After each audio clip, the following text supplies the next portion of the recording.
lagi di obrolan mediocre ngebahas bola dengan analisa walaupun kita cuma masyarakat biasa. Seperti biasa, saya Yudis di sini dan sebelah saya ada Bro Hadi.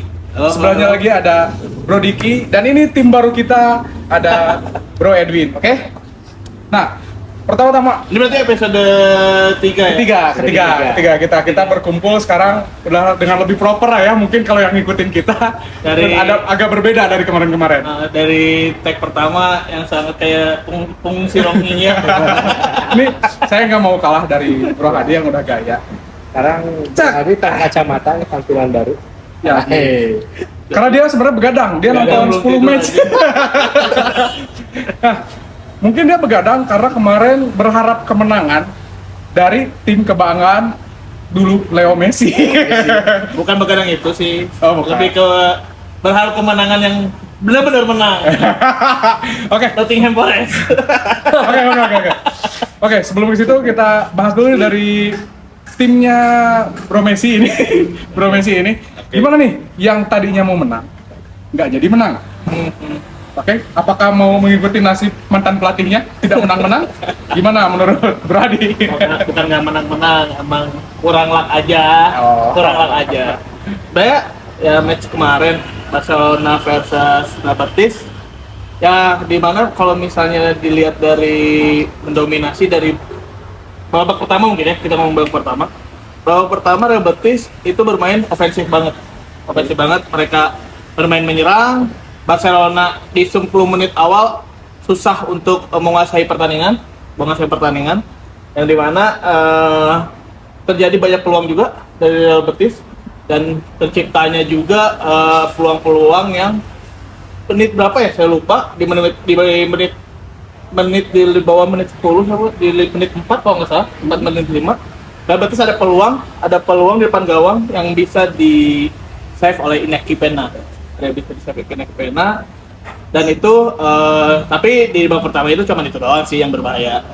Sisanya Barcelona yang bisa meng-create peluang di menit 20 ke atas. Ya, tapi kalau ngomongin pertandingan ya overall kemarin Barcelona emang kurang luck aja. Terus salahnya juga menurut saya nggak setuju sama Flick. Kenapa harus mainin terus Ferran Torres? Meskipun dia ngegolin dan tapi itu kan harus nggak ada lagi gitu. Nggak ada opsi lagi, bukan nggak ada opsi lagi. Sebenarnya si Ferran Torres tuh mendingan gak usah main, mendingan fullin aja si Paul Victor sama Lewandowski nggak usah diganti. Tapi kan kalau bicara soal pengalaman di match itu kan Ferran Torres itu lebih dibandingkan Paul Victor gitu. Betul. Mungkin kalau Lewandowski rotasi itu mungkin karena usia gitu. Karena usia. Tapi gini, kalau ngomongin usia di match sebelumnya Lewandowski ada yang bisa main 90 menit. Kayaknya mungkin dari match sebelumnya Lewandowski juga di babak pertama Lewandowski itu minim peluang, dia positioningnya agak kurang juga. Jadi mungkin ngelihat karakter backnya dari Real Betis kemarin yang fokusnya ke Lewandowski karena Lamine Yamal dikasih ruang, tapi ketika Lamine Yamal mau ngasih umpan ke dalam ke area kotak penalti, si pemain Real Betis sudah semua nge-cover si pemain-pemain Barcelona kayak Rafinha sama si Lewandowski. Terutama Lewandowski yang susah gerak sih sebenarnya. Ya, artinya ya mungkin kemarin kayaknya Flick pengen ada coba dia main kecepatan kemarin. Main kecepatannya, tapi akhirnya ya nggak works juga, nggak efektif juga. Jadi Flick ini masih dipertanyakan untuk konsistensinya mungkin yang untuk Barcelona ini. Terlalu minim lah kalau ngomongin mediocre banget ya, emang kayak Cerelli sih. Mediocre maksudnya kalau ngomongin dipertanyakan, Flick baru beberapa pertandingan tapi dia masih bisa di urutan pertama meskipun agak tipis dengan menangnya Real Madrid tadi malam ya. Jadi beda berapa sekarang? Beda 2 beda 1 kan lupa. Pokoknya beda tipis ya? Saya lupa tipis banget. Kemenangan Madrid kemarin 3-0 ya? Bedanya beda 2 poin, tapi sisi golnya jauh banget. Golnya udah baru 21 ya. Barcelona di 31. Jadi ya beda level kayaknya. Dari segi produktivitas gitu. Sepakat nggak sih? Beda level. kalau bilang beda level sebenarnya kayaknya nggak bisa dibilang gitu juga. Madrid masih level tinggi, Madrid masih level tinggi. Cuman memang Madrid itu kehilangan sosok-sosok penting aja, kehilangan sosok-sosok penting dan sosok penting yang masuk sosok baru ini Mbappe bisa kita bilang ya. Itu nggak penting. Itu bisa jadi kunci, cuman dia belum menemukan ritme terbaiknya aja. Oh, oke. Ini juga kan masih first seasonnya Mbappe, masih terlalu dini buat menjadi Mbappe juga nggak perform gitu. Terus ya, balik lagi ke masalah Real Madrid, pasti Barcelona aja yang komentari malam. Jadi Hansi Flick kartu merah ini gimana ya itu? Nah, Kartu merah. Itu pelatih mediocre. Pelatih itu. mediocre itu. Kartu merah. Bisa sampai kartu merah seprotes apa sebetulnya? Gini, kemarin emang dari segi pertandingan wasit itu agak memihak agak memihak Real Betis, yang dimana memancing emosi si Flick. Kelihatan ada pelanggaran yang nggak perlu gitu, jadiin pelanggaran untuk Real Betis. Real Betis selalu dikasih advantage lebih dari sama si wasit. kan Barcelona juga sering dapat. Oh enggak, Barcelona. Kalau kalian lihat Barcelona terlalu banyak sama wasit di kotak penalti yang lolos dari VAR. Lolos dari VAR, yang dimana yang mungkin kan isunya VAR-nya dikendaliin sama Florentino Perez. Wah, isu. Isu menurut kita orang Indonesia. Kalau di sana ada permainan? Tahu. Jadi menurut Bung Hadi nih, perkiraannya Barcelona untuk kedepannya dan Hansi Flick ini bakal kayak gimana? Ya, intinya sih kuncinya ada di nanti mungkin di paruh kedua. Karena masih di paruh pertama ini masih inkonsisten, kayak kadang menangnya kalau sekalinya menang besar, sekalinya kalah besar juga pernah waktu itu lawan Atletico Bilbao. Nah sekarang banyaknya seri nih ada seri. Penentuannya ada di paruh kedua yang dimana mungkin nanti ada beberapa banyak rotasi dan juga siapa tahu ada pembelian yang meskipun Pembelian itu ngomong daftarin dulu. Kasihan masa cuma paruh. Saya tadi udah ngomong pembelian free transfer. Daftarin dulu itu. Yang free siapa nanti? Pogba tuh free. Asnawi free. Bisa nyimpan di sana. Tapi keren untuk Indonesia. Ya untuk Indonesia. Untuk Eropa? Untuk apa gimana? Ya, Eropa, ASEAN juga. Oke. Berarti dari Barca segitu mungkin ya dari Bro Hadi.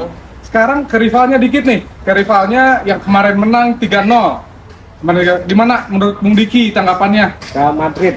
Kemarin sih kalau secara permainan Madrid masih biasa kusuk seperti biasa sih. Main tanpa ritme dan skema yang jelas seperti biasa layaknya Madrid. Cuman kemarin kalau dilihat ada beberapa pemain yang perform. Arda Güler. Arda Güler sama Modric juga solid di tengah sama Valverde ya. Jadi kalau bicara Madrid kayaknya kemarin cuman karena individualnya aja pada perform jadi bisa menang kemarin. Ditambah lawannya juga Girona kan enggak. Tapi menarik juga ya kita lihat Girona yang musim kemarin yang sangat spektakuler lah ya. Bisa masuk UCL kan? Ya, masuk UCL pas masuk sekarang di musim sekarang. Wah, hancur-hancuran. Jadi Real Madrid ini sebetulnya belum konsisten ya, karena beberapa ditinggal beberapa bintang, masukin beberapa bintang, jadi tim mega bintang ini sebetulnya jadi bumerang, selalu jadi bumerang buat Madrid gitu ya. Jadi mereka kan selalu mengambil pemain-pemain yang instan ya, kebanyakan gitu. Dengan ego yang tinggi gitu ya. Tapi kalau ngomongin instanan dulu sih, ya betul. Kalau sekarang dia lebih banyak orbit pemain muda ya. Orbit. Ya mungkin itu yang diorbitin sekarang yang dari PSG itu yang nggak guna sih. Belum berguna mungkin ya, belum berguna. Jadi memang Madrid itu mungkin untuk sekarang tuh perlu kemenangan aja, walaupun nggak perlu main skema dulu, yang penting menang dulu untuk naikin mentalitasnya dulu. Tapi aneh perasaan pemain kalah tuh udah peringkat 2 lagi anjing. Barcelona yang goblok nih. Ya memang liganya aja yang kurang sebenarnya. Ya liganya kurang persaingan aja. Cuma ada Barca sama dari dulu kan yang juaranya hanya tukeran aja terus gitu. Tapi kalau ngomongin liga kurang, kenapa tim-tim kalian di UCL nggak ada yang apa? Nah, ada sih City doang nggak ada yang ya Premier League kan kita lihat beberapa tahun ke belakang siapa sih yang juara? City juga bekas dari Pep bekas pelatih siapa? permainan bersama juga kan. Tapi kan kemarin beberapa tahun kemarin sempat ada Liverpool yang juara, Oh itu ada City yang juara. Jadi kalau ke klub respect nih. Ke klub respect nih. respect. Kalau ke Amorim mangga mamam. Nah, kalau jadi Amorim ya tadi pas Hansi Flick belum bisa dibilang jelek atau gimana ya, apalagi Amorim baru 2 match di Liga Inggris ya. Dua ya? Tiga Tapi match. balik lagi ke Real Madrid. Ancelotti musim ini musim terakhir atau Kayaknya gimana opsi menurut kalian deh? untuk Ancelotti kayaknya musim terakhir di Real Madrid karena suksesornya udah mulai bermunculan. Sebagai contohnya Xabi Alonso udah kode-kode dia pengen ke Real Madrid. Oh, Ya, dia prioritasnya Real Madrid bukan Liverpool. bukan Liverpool. Karena kan Liverpool udah nggak Arne mungkin Slot ganti ya. pelatih ya. Nah, soalnya lagi di puncak. Yang dimana kemarin isunya makin besar ketika Xabi Alonso bilang nggak akan perpanjang kontrak. Oh, tapi siap-siap stres aja Xabi Alonso ya. Siap-siap stres dengan permainan Real Madrid. Dia nggak akan seperti Leverkusen, nggak akan. Ya, tapi gini loh. Kalau dibilang perbandingannya antara Leverkusen dan Madrid ya, maksudnya liganya tuh sama-sama yang didominasi cuma dengan beberapa tim. Iya betul. Jadi mungkin masih bisa menyikapinya tuh untuk Xabi Alonso, ditambah Ya. kualitas pemain pun beda dari Leverkusen. Betul. Tapi jangan ngomongin kualitas liga, kualitas liga itu kualitas liga yang bagus kok. Emang Premier League doang yang paling bagus? Ya itu kamu Ini. kayak supporter fans Inggris Nggak, banget. Premier League bagus itu karena kompetitif. Bicara Ini. kompetitif. Kalau ngomongin Bukan kompetitif, bicara- kalau ngomongin kompetitif, City juara berturut-turut, kompetitif dari mana? Tapi gini, kalau didominasikan cara by point aja sekarang kan di Premier League itu dari posisi 1 Iya. sampai posisi 6 tuh bedanya nggak terlalu jauh.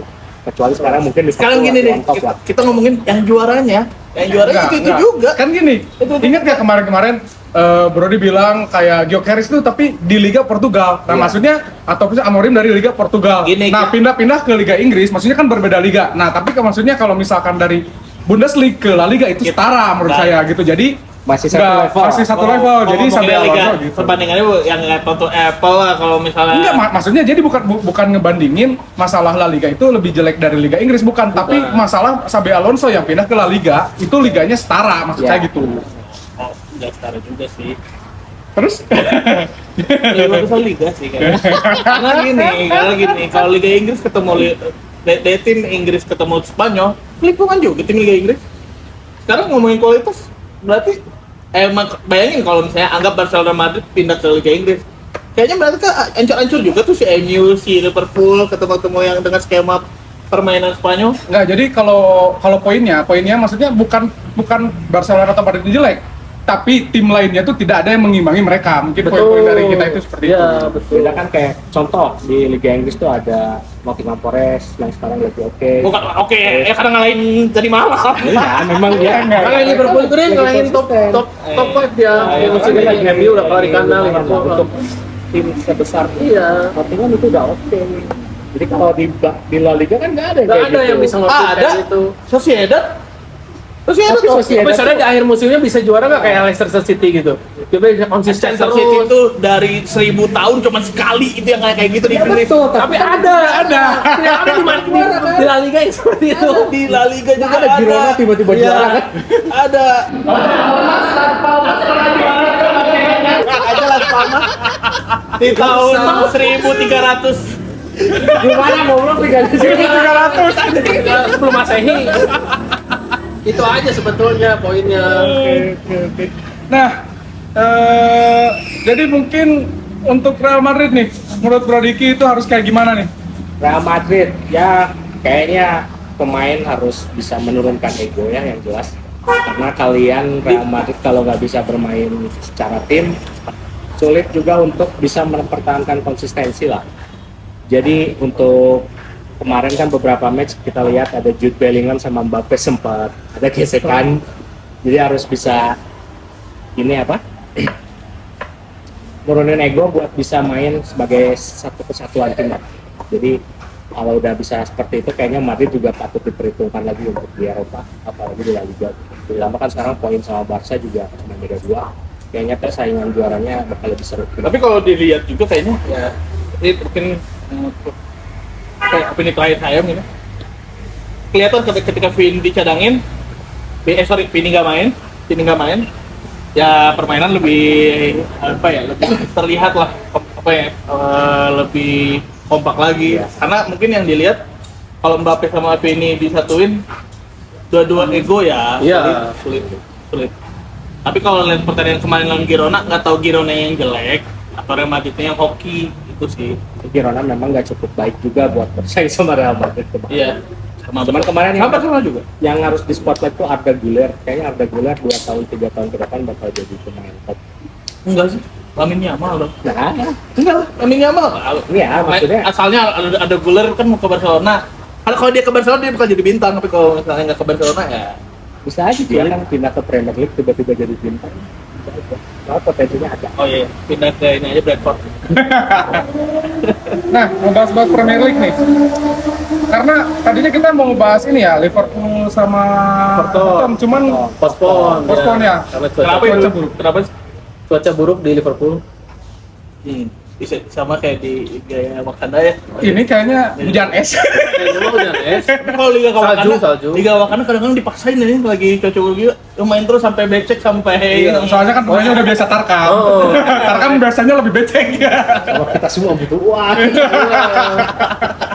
Postpone itu kan ngaruh ke sponsorship TV dan lain-lain. Iya, Kalau di Indonesia itu betul, susah. betul. Sebelum ada petir menyambar, ya main terus pokoknya mah Indonesia mah. Jadi ini kita Liverpool bahasnya lawan Newcastle kemarin ya. Newcastle. wajib itu menarik pertandingan. Nah, menarik juga sih. Ini nih, Bro Edwin nih. Ini pengamat besar Liverpool ini. Coba gimana? Gimana? Pengamat subjektif. Gimana? Jadi Liverpool Newcastle itu sebetulnya di luar dugaan ya. Newcastle bisa sangat-sangat progresif, bisa sangat-sangat dominan dibanding Liverpool, terutama di babak pertama, karena sebetulnya Liverpool ini di babak pertama itu kadang kurang on fire gitu. Tapi setelah masuk babak kedua kan baru bisa membalikkan keadaan atau menyamakan kedudukan di lawan Newcastle. Sebetulnya secara kondisi Liverpool benar-benar lagi di badai cedera ya. Konate lagi cedera juga di sisi back, dan kemarin Konate makan. Konate makan ya, sekarang lagi tarkam nih cedera. Jadi kemarin itu Arne Slot tuh berjudi memainkan Kwanzaa dan Joe Gomez di babak pertama itu. Nah itulah sebetulnya, Emang Djokovic itu back terbagus sedunia. wah itu terbagus, saking terbagusnya ya dimainin lah. Nah itu jadi perjudian. Akhirnya di babak kedua itu sekitar menit 50 ke atas itu barulah masuk Van Dijk dan mulai terorganisir lini pertahanan. Jadi 2 gol Newcastle itu bisa dibilang kesalahan lini belakang, terutama di gol kedua ya, di Kalehar itu dia salah antisipasi. Jadi sebetulnya Liverpool Enggak bisa ngomongin Kalehar atau backnya juga. baiknya juga jelas, karena kan nggak ada antisipasi untuk marking. Nggak ada antisipasi untuk marking. Sama kemarin kanannya ngaco sih Kwanzaa. Iya, Kwanzaa itu, aduh, kadang gimana ya, back Liverpool itu kadang dia kalau Kwanzaa ditandemin sama Van Dijk itu mungkin lebih percaya diri gitu ya Kwanzaa, jadi dia kadang suka on fire juga, bagus juga gitu. Tapi kemarin tuh benar-benar flop banget untuk Joe Gomez sama Kwanzaa itu. Tapi di babak pertama ya sebenarnya kalau ngomongin Newcastle itu sangat offensive banget kan ya. Iya, pasti semua tim itu pengen menang sekarang Pengen Liverpool menang. tuh. Kalau Jadi mau lawan Liverpool lawan tim besar ya, lawan City Iya, juga pasti. pengen menang. semangatnya lebih besar. Cuman di babak pertama emang saya lihat Liverpool tuh kebanyakan kesalahan passingnya Iya, banyak iya banget. betul. Itu yang nggak berkembang jadinya sampai ke area penalti Iya. kurang jadinya. Dan di lini depan ini nggak tahu kenapa ya, mungkin Nunes ini ada kutukan atau gimana ya. Jadi kalau dia jadi starting line up itu masuk, dia selalu mentok. Gua peluang emas depan gawang, Iya, iya. tinggal gitu. Jadi kalau Nunes itu kan memang harus dikasih yang sulit. Iya. Kalau dikasih gampang dia nggak mau. Jadi Itu. pertanyaan, Nunes itu sial dikutuk atau memang ya segitu aja kualitasnya? Nah, itu. Nih, gimana nih menurut Kalau saya lihat Nunes itu malah aneh gitu. Waktu di Benfica tuh bener-bener wah gila sih. tajam banget. Iya. Lebih La Liga. Beda so- kualitas liganya. Aku nggak setuju. Kalau ngomongin La Liga, La Liga, Italia, Bundesliga, Premier League, kalian nggak bisa samain sama liga-liga yang kayak Liga Portugal. Ya makanya saya tadi bilang Kan Alonso Liga itu. Israel anjing komannya asupkan gitu kan. Nah itu jadi ada perlu masih adaptasi yang panjang, tapi ini udah tahun ketiga gitu. Oh, udah nggak bisa dibilang harus adaptasi lagi. Jadi makanya ini kalau di internal Liverpool tuh mulai ada kekhawatiran karena kondisi Nunes sekarang cedera Oke. enggak gitu, tajam juga enggak. Jadi floating itu ngambang Berarti gitu. musim depan Nunes out. Nunes out. Dia nondokin. Kalau apa di barter Tapi kayaknya cocok. tapi Bisa, kalau kayak Itu sih target main soalnya kan. potensial market nih menurut Bung Edwin, kalau misalnya Pengganti. pengganti ideal dari Nunes siapa kira-kira? Taufik Vlahovic oke. Vlahovic flamboyan cocok sih. Cocok, Tapi lebih cocoknya memang kan karena flank Liverpool udah kuat gitu ya. Ada Gakpo, ada Nune, ada Luis, ada Salah gitu. Ada isu Gyökeres, setuju nggak? Gyökeres ya saya pernah dengar itu Gyökeres. Setuju Tapi nggak? belum pernah lihat statistik Oh. pertandingannya gitu. Di Kalau liganya bagus.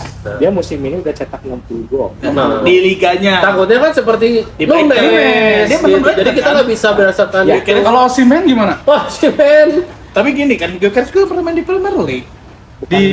Bukan di Nottingham dulu. Di mana ya dia? Brentford ya kalau salah. Bradford City dulu. Ya kan? Coventry. Coventry. Coventry. Berarti nggak kepake. Tapi mungkin Potensinya masih baru keluar di ya mungkin Ya, gara-gara Amorim. nggak gara-gara Amorim Ya, bisa juga. aja. Bisa aja, tapi kan memang cocok-cocokan seperti itu. Cocok-cocokan. Maka tuh Amorim. Jadi menurut Bro Edwin nih, gimana masa depannya Liverpool di tangan Arne Slot? Wah Arne Slot ini sebenarnya jenius ya. Dia biasanya pelatih baru itu kan perlu adaptasi ya dengan tim-tim baru, apalagi ini dia bukan memilih pemain sendiri, ini benar-benar pilihan klub semua gitu kan.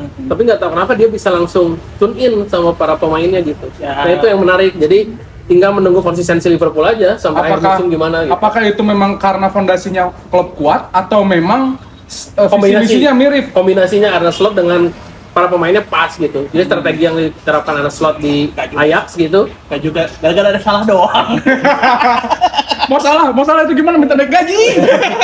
Gara-gara Ya kalau ada salah doang. kalau masalah itu kan udah nggak bisa dipungkiri ya, bukan season wonder lagi, itu mah udah all season wonder lagi sebutannya. Jadi ya adanya salah juga jadi kunci, makanya agak worry juga kalau nanti salah ternyata harus out dari Liverpool karena nggak diperpanjang, bukan karena keinginan dia out, itu sih yang disayangkan gitu. Ya makanya tolong bujuk lah mungkin. Nah itu, Kalau out pengganti sama siapa? nah itu nggak ada yang bisa ganti.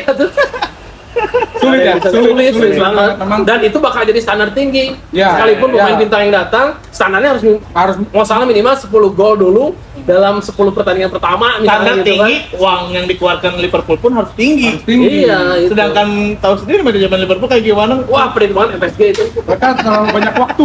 Terlalu banyak waktu. Oke, berarti Liverpool tinggal ditunggu konsistensinya Ya. aja. Kita lihat di putaran kedua ya mungkin Betul. ya. Nanti setelah musim dingin. Ya. Nah, sekarang ke Manchester City yang sudah bisa menang, sekarang sulit meraih kembali lagi tidak bisa menang. Nih, menurut Bro Hadi gimana nih? Waduh, Apalagi Pep kemarin terpancing amarah oleh orang di pinggir jalan. Support.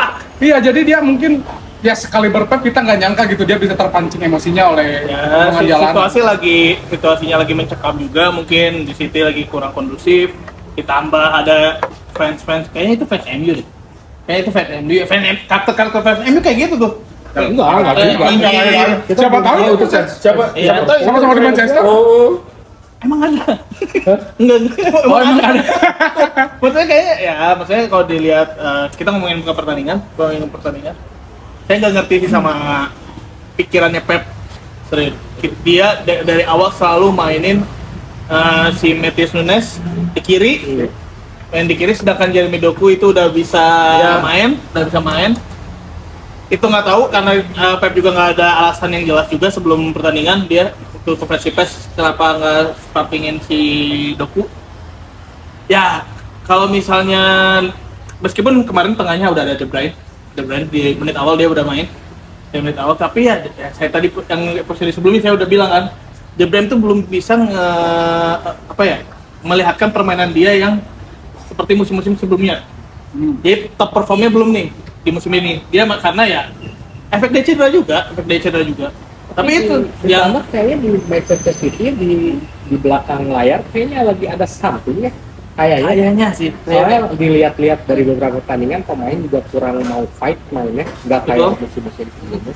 Jadi kayaknya ada something mungkin di ruang ganti kayak. Ruang ganti kayak sepertinya seperti itu ya. Ya, so-taunya kita kayak gitu Ya ya. mungkin karena efek dari sulit meraih kemenangan, terus ya jadi toksik lah mungkin di dalamnya, Iya. jadi ada satu mungkin ya manusiawi kalau misalnya ada saling menyalahkan mungkin kan. Yang Dan- goblok tuh sebenarnya yang gobloknya Pep gitu. Kenapa percayain terus Rico Lewis anjing.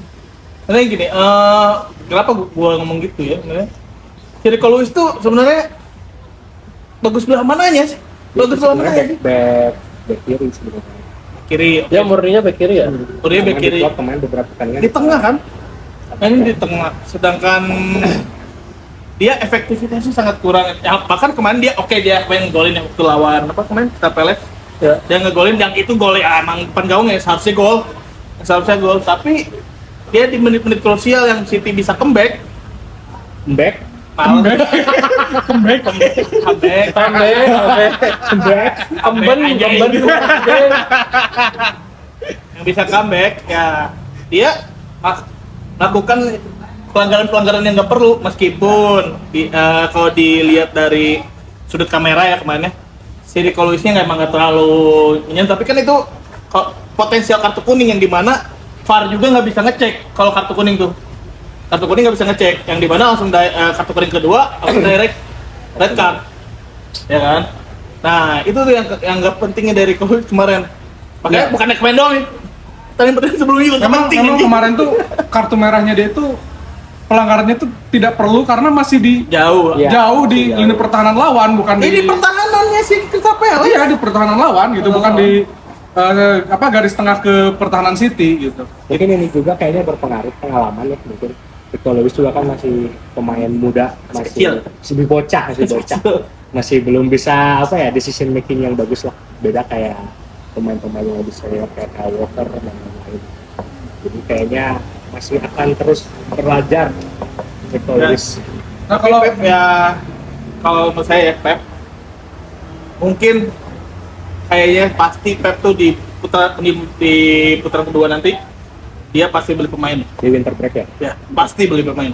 Karena walaupun di winter kan biasanya jarak ada transfer besar ya. Iya. tapi kayaknya tim scoutingnya dia lagi udah menyiapkan pasti Pep pasti ngomel nih dengan situasi seperti ini. Yang dimana Rodri ada kemungkinan absen satu musim full. Ya, CL ya Rodri ya? CL. Ya udah beres sisanya akan main lagi. Akan main lagi kan.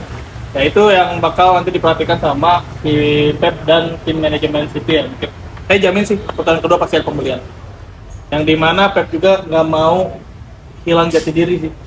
Hilang jati diri lah. Iya. Dia Stres dia sekarang pasti. Stres lah. Tapi ketika dia bisa nanti tiba-tiba urutan 1, wah itu ajaib Oke sih. lah. Ajaib sih. Mungkin tapi kayaknya ceritanya bakal beda kalau City bisa datengin holding midfielder baru nanti di Januari. Kandidatnya kalau nggak salah Zubimendi ya, Zubimendi Sociedad ya. Masih ada. Itu juga bisa jadi opsi bagus lah buat pengganti Rodri sementara. Kalau nggak bawa aja tuh dari Barcelona tuh si De Jong. De Jong bawa aja. Frankie De Jong. Frankie De Jong. Itu pemain termahal. Apa-apa sih. Mendingan bawa aja. Biar kamu bisa daftar. Ya, biar ada uang. Biar ada pemasukan. Biar ada pemasukan. Emang miskin sih. Lagi miskin. Lagi miskin. Jangan jual. Nah, berarti kita lihat aja ya, Pep bisa memulihkan kembali Manchester City seperti dulu, ataukah memang harus Pep yang pergi dari Manchester City? Kita lihat di putaran kedua. Nah, Yang pasti, perpanjangannya berapa lama sih? Perpanjang. Pep punya kontrak. Pep perpanjang kontrak dengan City berapa lama sih? Aduh, nggak tahu. 2 tahun lah. Kalau setahun kayaknya emang musim terakhir. Ya mungkin Pep Kayaknya. memang ya berpanjang pengen ngebuktiin aja dia nggak cupu gitu. Jadi meninggalkan jejaknya itu tidak lagi nutup mungkin ya. Nah sekarang merembet ke rival Manchesternya, Manchester United. Manchester United, tim kebanggaan. Oke, Manchester United yang sulit kemarin, tapi sebetulnya kemarin main bagus ya. Kemarin main bagus dengan positioning 70% gitu kan di atas. Tapi gimana nih? Gimana nih? Bentar. Gak malu pakai baju ini. Enggak. Kita tetap cinta. Nah, jadi Cinta sama yang namanya pria sejati itu tetap pernah mengkhianati. tidak pernah mengkhianati, tetap membela timnya walaupun mereka sedang terpuruk. Anjay. Anjing. gue nggak bawa HP lagi nih. Di grup meme sebelum pertandingan tuh meme tsunami trophy siapa yang bisa ngalahin King MU anjing di grup. Lihat aja nanti, betul. Kalah lawan Dari Nottingham. proses, tapi memang kalau summary pertandingan kemarin cuma satu kata untuk temu. Goblok semua anjing. Nah, jadi Amar goblok nggak? Enggak kalau. Oh, jadi gini Bro Diki, pertanyaannya gini. Kemarin dari positioning udah oke. Kok tanya Bro Diki dulu? Tanya rivalnya dong. Nanti Dari pencintanya dulu. jadi kemarin tuh positioning udah oke, cuman dilihat tuh di lini depannya kesulitan sekali untuk mencetak angka. Jadi menurut Bro Diki itu MU itu kesulitannya di sebelah mana sih? Sulit semua. Sulit semua, sampai ownernya juga kesulitan.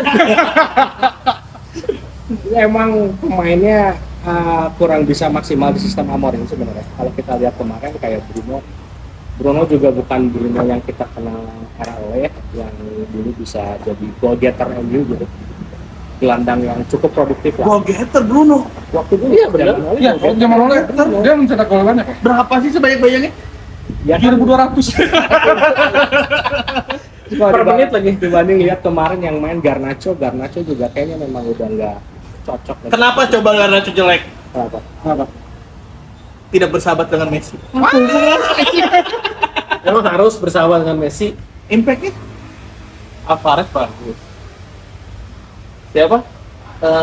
Ajudannya tuh yang ini De Paul. De Paul di Atletico gacor sekarang Jadi intinya harus bersahabat dengan Messi. karena dia pinter ngasih. Berarti kamu harus DM besok ntar Garnacho ini performanya harus bagus Ya, karena discuss tuh ke Messi, Discuss tuh ke Messi supaya jadi anak kesayangan FIFA. discuss ke Ronaldo. tapi kan idola itu idola. Yang jelas gol-golnya juga sebenarnya gol-gol nggak perlu ya dari gol yang Onana itu aduh. Itu kok bisa gol? Ya itu kok bisa gol kadang-kadang kalau ke Onana tuh udah kayak cuma mancing saja apa gitu. Gak usah main bola lagi. Nggak, jadi kalau dilihat gini Bro Diki. Jadi gimana ya? Memang pindahnya De Gea dia bagus tuh di Fiorentina. Gini jangan dulu, jangan ngomongin pindah De Gea itu flashback terus pertandingan si Onana gol kedua Iya. ngapain itu? Iya maksudnya dia tuh Ngapain?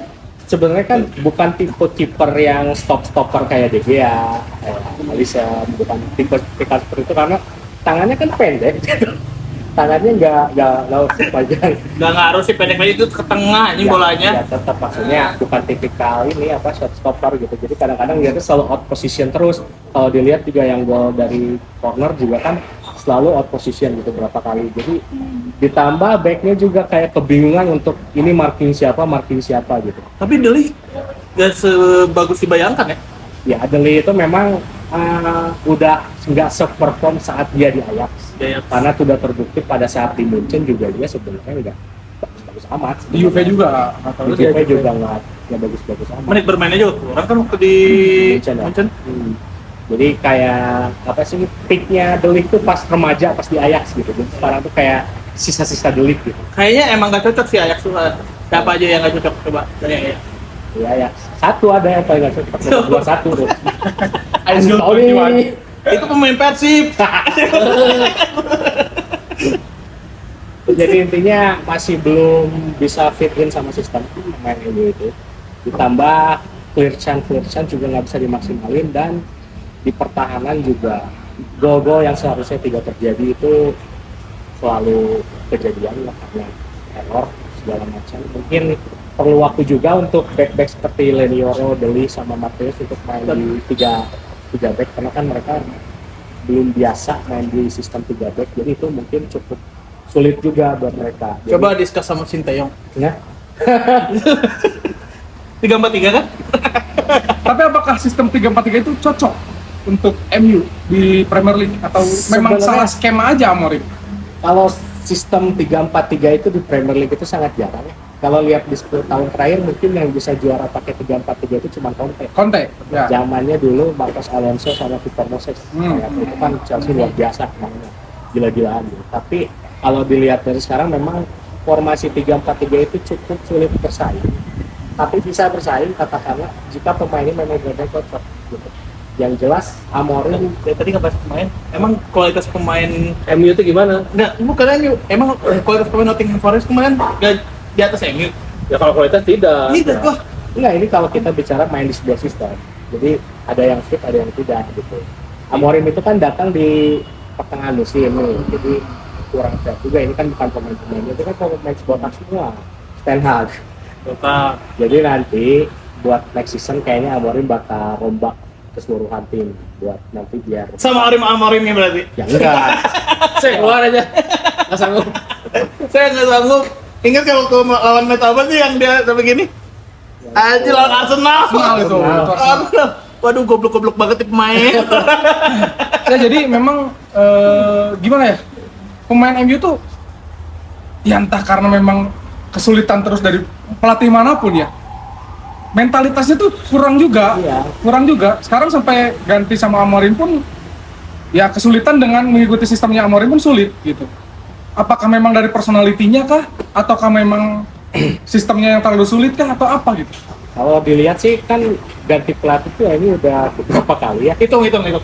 Dari Sir zaman Alex sama Sir Alex. ada David Moyes langsung ke Van Gaal, terus ke Mourinho, Mourinho. terus Rangnick langsung ke Ten Hag. Ten Hag. Yang paling Udah. oke.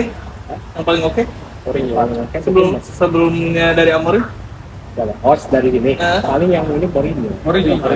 Fantastis. Walaupun itu trofi Ciki tapi ya treble. Iya, tapi setidaknya Iya, ada. kita kan menang Europa League waktu Iya. Mourinho. Ya maksudnya Ciki tapi treble. Iya. Indonesia banget ya. Yang penting trofi. Iya. Trofi. Iya, yang penting profit, tapi walaupun ini kita masih punya uang timnya, kasih revenue terbesar di Eropa. Sama kayak Persib nih, Barcelona lagi renovasi stadion. Barcelona mau pindah ke Sijalak. Kejis.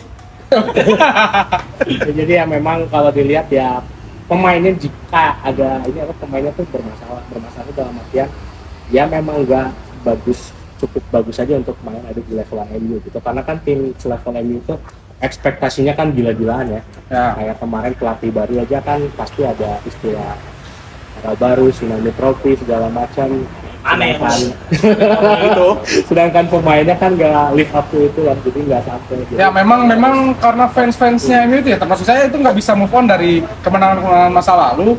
Jadi ekspektasi Kayak kamu saya juga tuh- kan? Ya kan saya bilang saya tadi. Ekspektasi saya itu selalu besar gitu. Tapi ternyata memang perubahan itu ada di tangan Amorim, perubahan ada mungkin dari penguasaan bola dan lain. Cuman untuk saat ini sih yang paling penting adalah ada di goal getters. Højlund? Ya, dari Højlund, Ziggy itu masih Oh itu keren banget sih, harus dipertahanin. Itu harus dipertahanin si Højlund sama Ciki. Højlund sama Zerkzee juga kan itu kriteria sebenarnya striker grade B lah, bukan Lihat, striker top. itu keren. Jangan ingat MU, jangan dibuang. Jangan dibuang. Semua pemain jangan dibuang lah. Terus aja pakai ini. Jangan, kenapa takut kalah Liverpool? harus rombak habis-habisan kalau misalnya mau bersaing musim depan di Premier League. Ya kita tunggu aja, mungkin Ineos bakal berinisiatif seperti apa. Ini nggak akan ditanya. Gimana menurut Bang Liverpool nih? People. Sebenarnya ya, MU itu masalahnya di supporternya aja. Supporternya terlalu banyak menjelekkan supporter lain atau klub lain. Jadi mungkin ini bagian dari karma dia sedang ada di, kan roda berputar ya. Nah, buat MU itu nggak berputar-putar, di bawah terus ini sekarang tuh. Tapi saat Liverpool sekarang lagi di atas atau Man City lagi di atas, mereka tuh nggak terima gitu. Iya. Sedangkan padahal dulu kita juga sempat di bawah, zaman Liverpool strikernya Balotelli, mungkin kalian pada ingat gitu kan? Saya nggak Itu percaya. masa-masa kelam, Fans tapi MU banyak nggak suka Liverpool kalau juara musim ini. iya pasti. Kenapa? Hah? Kenapa? Saya nggak suka kalau Liverpool juara. Kenapa coba? Kenapa? Nanti gelarnya sama. Kita itu gelar Liga Inggris terbanyak, ingat. Jadi si Amorim ini kan kalau mau dibilang masuk pertengahan oke lah, pertengahan musim gitu ya. Tapi mau dilihat adaptasi, belum adaptasi karena baru beberapa pertandingan. Tapi kan bisa dibandingin dengan Arne Slot gitu. Ya. Sama aja kalau dibandingin dengan adaptasi. Tapi nggak bisa kayak gitu. Arne Slot pondasi dari klubnya itu kuat. Ya, dibanding sama MU. Berarti kan pemainnya gitu, maksudnya pemainnya memang butuh dirombak. Ya antara pemain atau manajemennya. Sama fansnya. Fansnya gitu. Fans kira apa sih? Kan kayak kalian goblok. Tapi kan pembelian tiket dari kami itu Emang pernah nonton? Hah? Kalau Trevor di video. emang masuk sih. Videonya kan berbayar. Masuk ke MU. Wah, video tuh. Masuk sih duitnya. Masuk lah. Sampai mereka ngiklan. Halo Indonesia.